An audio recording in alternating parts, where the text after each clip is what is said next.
allegations against Trump. Of course, we'll move on to the WikiLeaks stuff.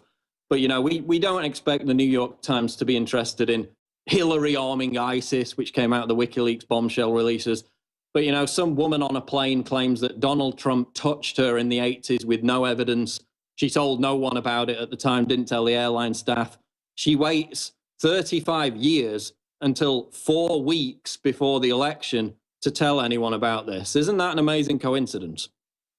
Well, and I talked about this at the time when you saw Anderson Cooper confronting Trump in the last debate saying, have you ever touched any other women inappropriately, ever, anywhere, ever? And of course, Trump said no. And immediately you knew they had a lineup of accusers down the road coming up to do this kind of stuff. And it is tragic and it is kind of predictable. And it does show, I think, the degree of collusion that WikiLeaks is pointing out between the mainstream media, the sort of propaganda arm of the Democrat Party, and what is going on in politics. And dear Lord above, Paul, wouldn't it be really, really, really nice if we had a slightly more elevated debate than, you're a rapist, no, you're a rapist, no, you're a rapist. I mean, we're not talking Churchill here. We're not talking the Lincoln-Douglas debates. This is like grade 2 screaming that is going on, and it is being dragged down to that level by the Clinton campaign, in my opinion. I mean, is that a wise decision to drag it down, though? Because, you've got Joe Biden on tape physically groping kids, young girls, whispering in their ear. You've got Obama showing off his erection on a plane. You've got Bill Clinton on video touching a woman's genitals on a plane. You've got Bill Clinton's entire history of being a sexual predator towards women. Did they really think they could drag it down to this level and come off on top, given the baggage that's connected to Hillary Clinton in this specific area? Well, this is a sort of decap boomerang, right? You use a weapon you think you're going to throw at other people, but it's going to come back and do nasty things to your particular person. Of all of the attacks that you'd want to take on another person, if Bill Clinton was anywhere in the vicinity, of all the attacks you'd want to take, sexual impropriety would be way, way, way down at the bottom of the list, because that really is like, it's a grenade that you pull the pin and it's stuck to your hand, and it's stuck to your hand because of all of the things, this is the one that the Clintons are most vulnerable on. Because, there's lots of stories of their corruption and the Clinton cash kind of stuff. But that stuff's kind of abstract for a lot of people. It's kind of hard to follow. But this particular one, where you have line after line after line of women claiming rape and sexual assault and sexual harassment and so on. And it is settled a lawsuit for over $800,000 with Paula Jones. So of all the things that you'd want to bring up, sexual impropriety would be the least valuable and the most dangerous, which I think should give us all hope that this is where they're at. This is the bottom of the barrel that they're scraping. This is how desperate they are, and this is how little they have on Trump. Well, there have been rumblings in both directions that more tapes are coming out. We'll see how damaging they are. We had a claim from a hacker that there's a racist Hillary Clinton tape coming out, which sounds too good to be true to me, but we'll see if that emerges. Stefan, we had JFK, serial womanizer, Bill Clinton, serial sex offender, sex abuser, Ted Kennedy killed a woman. Isn't it amazing that, leftists and Democrats only care about people in politics being abusive towards women when they're running as Republicans? There doesn't seem to be that much concern when it's Democrats. Oh, man, watching the selective outrage of people on the left about sexual impropriety is like me auditioning for the after photo of the Hair Club for Men. It just doesn't make any sense at all. But this is the kind of projection that generally occurs on the left. They will generally accuse you of what is deep within their own secret hearts, and it is more a revelation of their own particular impulses than anything objectively that's happening in the world. I mean, the idea that Donald Trump, back in the, the 80s, like 30 plus years ago, recently married to his wife, a 34-year-old Playboy billionaire, that this woman he's just going to start randomly groping women on airplanes in full view of everyone. Well, that's not particularly believable. Another thing that, just by the by, I've done a lot of flying, particularly for business, and I've almost never gone first class because, it was my company. I want to save the money. But, getting to first class from coach, not the easiest thing in the world. I think they're going to electrify that particular curtain and put up bars or whatever. Maybe Trump could build a wall between coach and first class. But I think her story is that she was invited up into first class by the stewardess. And, I don't know how many hundreds of flights under my belt. And the idea that you're just going to get invited up into first class, I mean, never seen it, never happened. Can you imagine? What do? Whisper up to someone, hey, you want to come up into first class? Don't tell anyone else. I mean, this doesn't happen. And she contradicted herself several times in the story itself. And there's no evidence, there's no witnesses. Plus, of course, if she had these kinds of goods on Donald Trump, if he had groped her and so on, she could have taken him to court. She could have got a settlement. She could have gotten rich. But no, she sits on it for over 3 decades and then finally goes public just a couple of weeks before the election. And this should be, I think, evidence of, again, how desperate and how empty their quiver is if this is the stuff they're throwing at him. I mean, isn't it just going to end up discrediting the media more? We can get into talking about this poll, but if this is proven to have no evidence behind it whatsoever, and now Trump's got his lawyers to write the letter threatening a lawsuit if there's a retraction, do you think there will be a retraction? Do you think this will just end up discrediting the media more and then kind of making them lose ammunition for future Trump attacks in the same vein? Yeah, I mean, I got to tell you, Paul, I keep thinking that the media is going to back down from this brinksmanship that they're playing. I mean, this, especially, you know, with these Podesta emails coming out, and as you've been talking about in the show, the degree of collusion between reporters and the Clinton campaign. I mean, it's crazy. I mean, it's been suspected for a long time, but of course now the facts are really coming out. So the media, of course, has a lot of some credibility left with people. It's got a lot of investment. It's got a lot of infrastructure. And are they actually going to just burn the whole damn thing to the ground in order to try and get Hillary Clinton into the White House? Well, I don't think they're going to retract. I don't think they're going to apologize. I mean, what was it? Was it the New York Times where the guy said he was willing to go to jail just to leak Donald Trump's tax returns?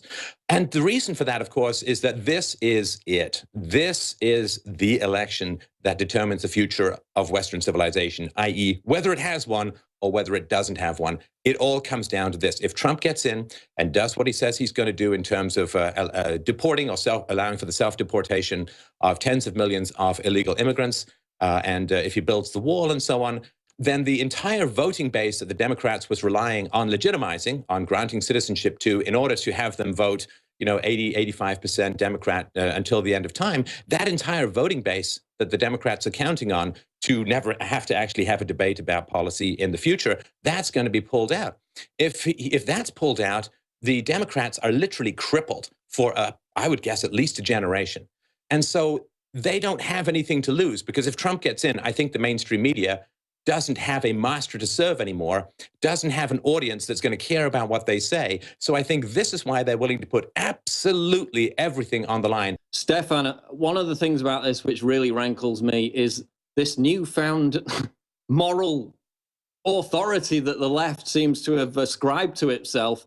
You know, we had Ann Coulter last month, I think it was, at the Comedy Central roast, being called the C word 19 times. We've got, you know, people like Anderson Cooper on CNN using the phrase teabagging over and over again, giggling about it. We've got Miley Cyrus, who is really outraged about the sexist, misogynistic, gross comments made by Donald Trump. This is literally someone who parades around on stage to a preteen audience wearing a giant dildo. Miley Cyrus, okay, she's the new moral authority. You know, we've got Jake Tapper going on CNN and saying, oh, not only have I never said anything like Trump said, I've never heard anyone else say it in my life. I mean, anyone who claims that they haven't heard a conversation where the opposite sex is joking about sexual objectification is a liar. I mean, we know what girls talk about. You overhear girls' conversations between them. It's very often quite graphic.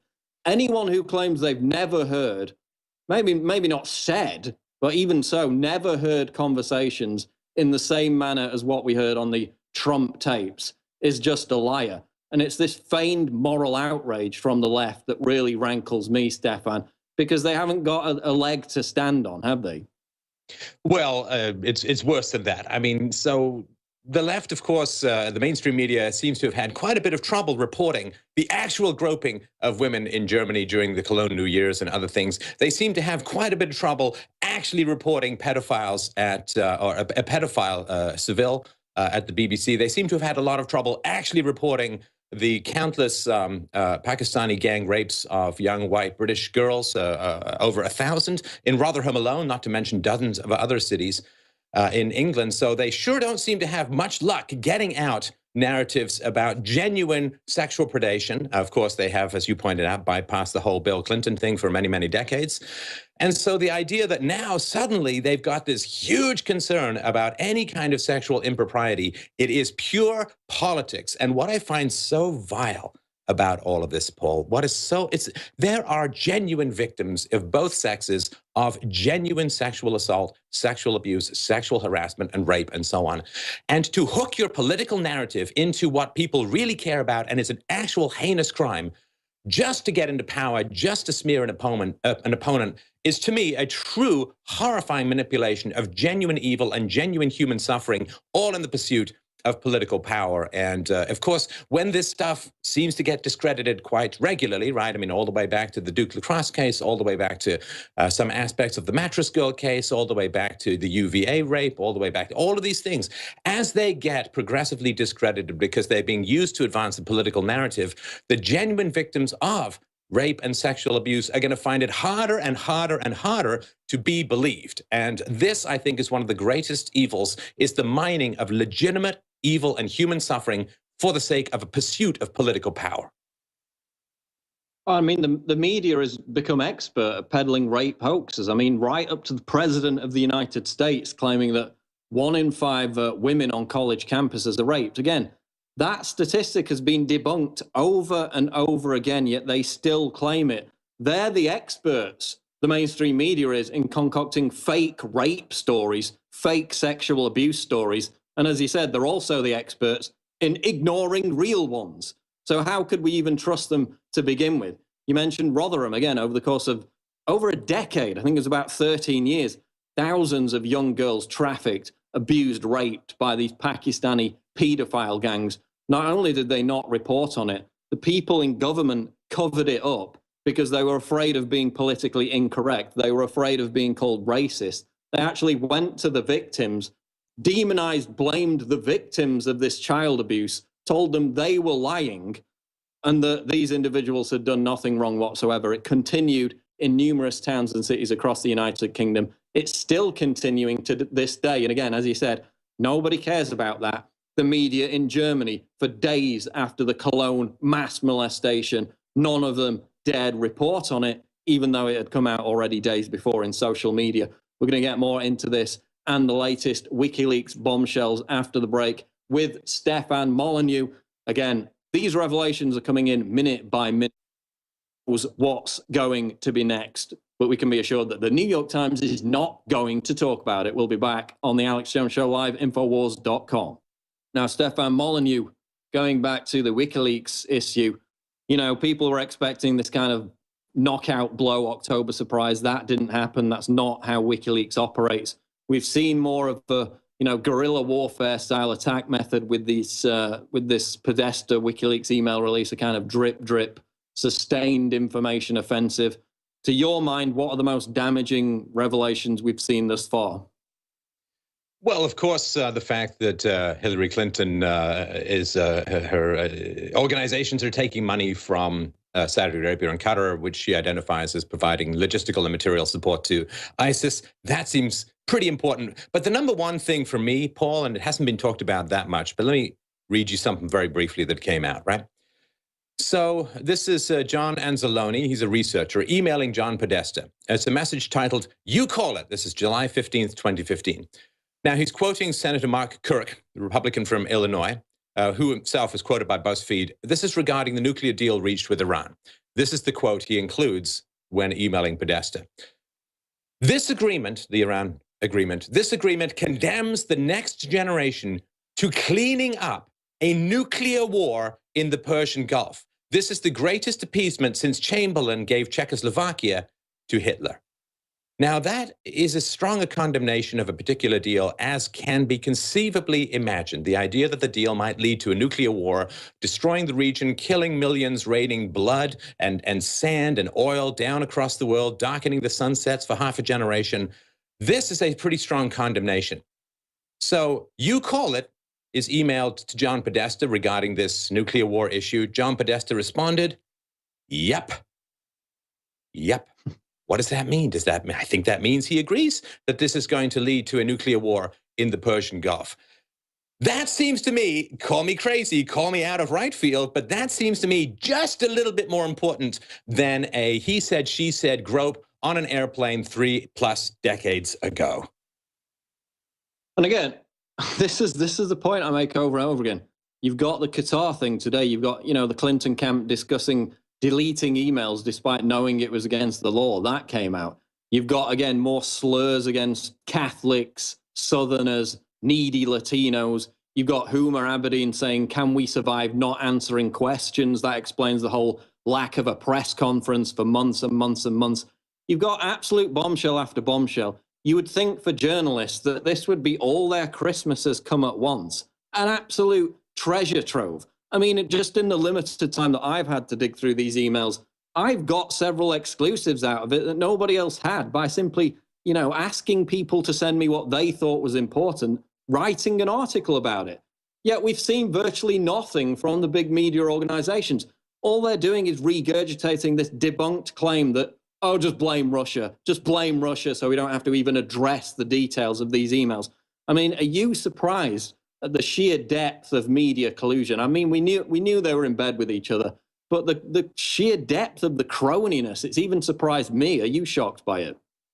I think it's escalated in the past decade or so. Like, as we know, Carlos Slim, a guy who's heavily involved in cell phone sales in Mexico, he wants a whole bunch of money coming from people who were Mexicans in America, the remittances going back to Mexico. Mexican government as a whole, it's even more, remittances are worth even more for them than their oil trade. So Carlos Slim, of course, owns a significant portion of the New York Times, and so he's going to oppose these kinds of closed borders, having a wall and so on.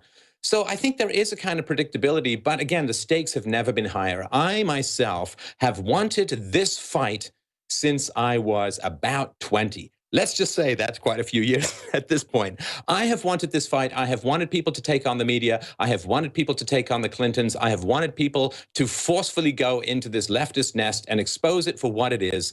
Finally, it is happening, baby. It is happening right before our eyes. I am springing out of bed like a caffeine catapult to work this kind of stuff during the day, because it has all come down to this. My whole life has prepared me for this. This is the moment. This is the time when people need to act. We need to start having an honest conversation about facts, not screams of racism, not screams of sexism and homophobia and all this, that, and the other. We need to have a reasoned discourse about facts. And now everybody understands the media is in the way to people having a coherent conversation. The journalism that is occurring now, as you're pointing out, Paul, it's happening through Reddit. It's happening through 4chan. It's happening through Twitter. The reporters are abandoning their posts, and volunteers, unpaid volunteers, are combing through this stuff. People like you and I are bringing it to the attention of the masses. It is a new dawn. It is a new day. We finally have the chance to bypass the gatekeepers, deal directly with the people, and bring the information they need directly to their neofrontal cortex for the first time in history. And by God, it is an exhilarating time to be alive, to be in contact with the planet. And I just, for those who are losing hope and so on, snap out of it. We've never had a better chance to get the facts across than we have now. Get moving, get engaged, get sharing information. Don't give up, because that's a self-fulfilling prophecy. The left wants to demoralize you. Oh, we can't win and it's over and so on. Forget all of that. Snap out of it. Give yourself a Don Corleone full-on smack across the face. Get out there and get busy, because if it's not now, it's never. I mean, it's amazing, Stefan. I guess we should thank these reporters, these journalists, for leaving such a vacuum. I mean, I'll give you an example. About a year ago, not even a year ago, probably, I was on about 10, 11, 12 million Twitter impressions a month. This is people who see your tweets total per each 28-day period. So it went from 11, 12 million a month. Now it's at 120 million Twitter impressions a month. So for each 28-day period, my tweets are seen 120 million times, and it just keeps going up. That is more than a lot of quite big websites get for a month. Just my tweets alone. That's not even including YouTube, Facebook, Infowars.com. And of course, I guess you're doing similar numbers now. So, I mean, I guess we should thank them. They've left such a vacuum. They've failed to do their job in every instance. People are so hungry for the truth that now our platforms are just exploding because we're there standing in the gap doing their job for them. Absolutely. You know, if the horse and buggy manufacturers don't want to upgrade and we're inventing the car, good. You know, just keep making your horse and buggy stuff. That's totally fine because we'll just overstep you. And I think this aspect of things is really, really important. You know, when there's indications that Hillary got certain debate questions ahead of time, when there's indications that she was just, you know, absorbing and borging Bernie Sanders positions for the sake of political gain. And this goes on and on. I've done a bunch of presentations about this, and people can check this out if they want at youtube.com/freedomainradio. But when all of this stuff is going on, this is all falling apart. The mainstream narrative, which the media has controlled since the dawn of time, since the dawn of the media, the mainstream narrative has been controlled by the gatekeepers. And even in the last election cycle, alternative media wasn't nearly as powerful as it is now. We didn't have the credibility. We didn't have the reach. Now, I'm sure you get the same messages. People say to me, I come, like when something goes on in the world, I come to you. The idea that they're going to turn on the news or go to some mainstream media website and think they're going to get anything other than leftist propaganda is incomprehensible to most people. And so the fact that we're building credibility while they're losing credibility, well, there's only one way that that can end up, which is we take over. Well, exactly. I mean, even following live news events, we saw it with the truck attack, the terrorist attack. It was the terrorists that carried out, not the truck, in Nice, where you tried to follow that unfolding event on television news. You were just an hour or so behind on the actual details. Following live news events, the best way to do it is on Twitter. That's where you get the most up-to-date information. Again, that's why they're trying to censor us. James O'Keefe has a bunch of videos coming out every day. They blocked his Twitter account. But again, you need to go out into the battleground, onto their field, into their environment. Otherwise, you're just going to be preaching to the choir. And like you said, I mean, people just come straight to us whenever, you know, any big breaking news event happens. I get messages every day from people thanking me, saying they were SJWs, they were leftists, I woke them up. So it's working, but you have to get out on the battleground, on the field. You can't just preach to the choir. But in the final 5 minutes here, Stefan, I just wanted to get on to, you know, the Trump campaign in general. We've got a new Rasmussen poll today, which is showing Trump ahead 43 to 41%. Rasmussen tends to use a fair sample when it comes to polling Democrats and Republicans, unlike the other polling organizations. Stefan, I thought that Trump was finished. I thought that his campaign was completely collapsed and that he would have to step down. Now we've got a poll showing he's ahead. I mean, what's going on? Well, people are dealing with facts rather than spin. You know, one of the things, this is just a little rant I have stuck in me like a fishbone, so I'll just cough it up on your show if you don't mind. But, you know, one thing that really, really bothers me is there's some non-story that comes out like, oh no, Trump referred to colloquial cat 11 years ago in a bus that he didn't even know he was being recorded on probably. And this apparently, and so what happens is the media pumps this and pumps this and pumps this and pumps this. You know, like recently, you tweeted just like how much the mainstream media was talking about Trump tapes and how little they were talking about WikiLeaks. It was many, many multiples of times that they were talking about the inconsequential story of the Trump tapes. So they pump this story, they pump this story, they pump this story. And then what happens is they say, you know, in a debate or wherever they're at, they say, well, you know, I have to ask you this because it's a really popular topic. It's like, no kidding, it's a popular topic. If you keep repeating the same topic over and over and over again, guess what? People are going to end up talking about it. But it's this kind of circular reflective nonsense that is going on. And people are waking up to it. They're recognizing that this is not facts. This is all spin. And if you want to go to the facts, you have to go to people who follow the facts. You've built your reputation on giving people the truth, on correcting where information is wrong. I've built my reputation on that commitment to the truth. And that now has become the source of our success, the source of our revenue. And if you want to follow the money, you go to the people who are getting paid to tell the truth, right? Who benefits? Well, you tell more truth, you get more followers, you get more listeners, you get more revenue, you have more impact. So people need to understand that the credibility shift is completely changed. And I think this election, it's never going back. Well, if Hillary gets in, I think we're working as hard, I think, as we can to bring more facts to people about all this kind of stuff. The narrative is never going back the way it was. That Rubicon has been crossed. And I think that the credibility we're gaining and the followers that we're gaining and the impact that we're having is so powerful that there's no return to the way that things were. Well, I mean, they're scared. I mean, you've got CNN up there yesterday, petrified, saying, how dare Trump supporters chant CNN sucks? Isn't that dangerous? Isn't it such a danger for Trump to encourage that? Well, no, they're chanting you suck because you actually suck. You've lied about things for years. That's why you've got 96%, 94% distrust levels.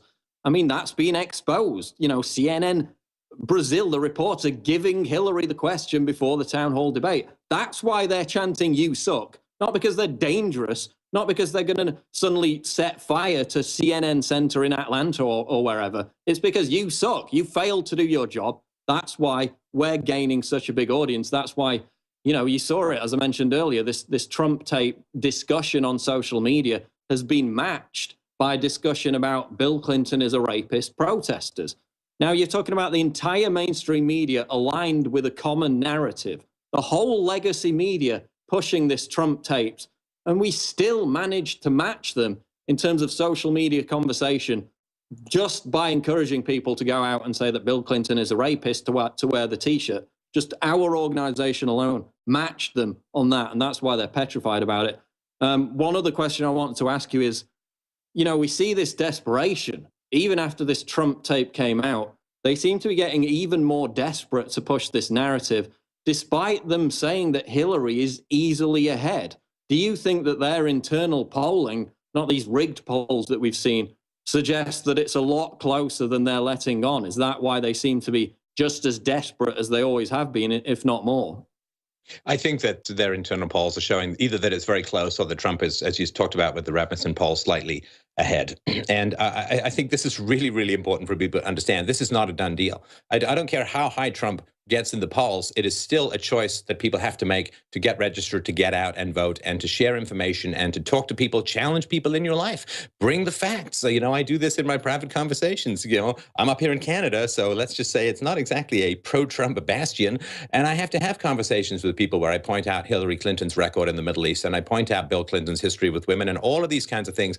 Mostly people are unaware of it. You know, give people the facts and they make better decisions. There's an old Socratic argument that evil is a form of ignorance, and support for evil is a form of ignorance. Evil always tries to portray itself as good. Bring the facts and people can make better decisions, because it really does come down to the next couple of weeks. And I get these messages all the time from people who aren't in America saying, well, I can't vote, but what can I do? Well, find people in America and get the information to them. Share and go to various groups that are in America and share the information with them. Groups who otherwise might not get the facts that are out there. Do all of this kind of work. If you're not in America, I'm not in America, there's an enormous amount that you can do to bring real facts to people so they can make more informed and better decisions. So yeah, I think that they are falling apart or falling behind in the polls. And I think that's because they are just torching their credibility in such a hysterical fashion. And we are breaking down the narrative, breaking apart the propaganda in real time.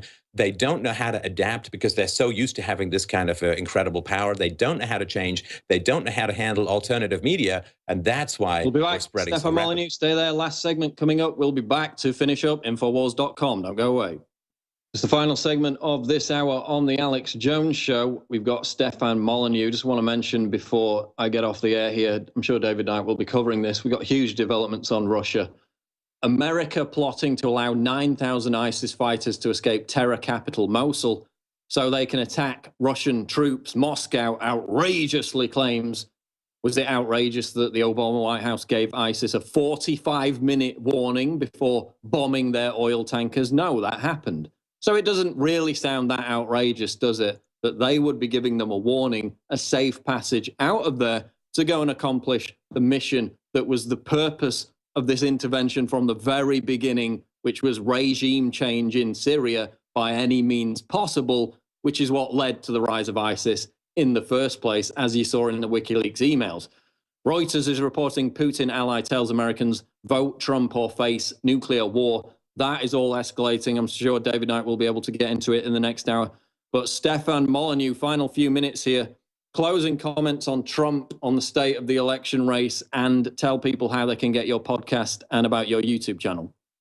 Oh, thanks. Well, it is the choice, I think, between an outsider, a non-politician who is not beholden to special interest groups because, of course, he's been funding his own campaign. And I thought it was a wonderful moment in the second debate where he challenged Hillary Clinton to put some of her own, I would consider, fairly ill-gotten gains for these speeches that were nothing burgers, but paid $225,000 for telling people nonsense, to dump some of her own money into her campaign. Because, of course, if you spend money on your own campaign, you're not taking all this money from special interest groups who are going to own you by the time you get to the White House. So this is unprecedented. You know, I have argued against political action for many years, but when I get new information, I have to adapt to it. That's called being rational.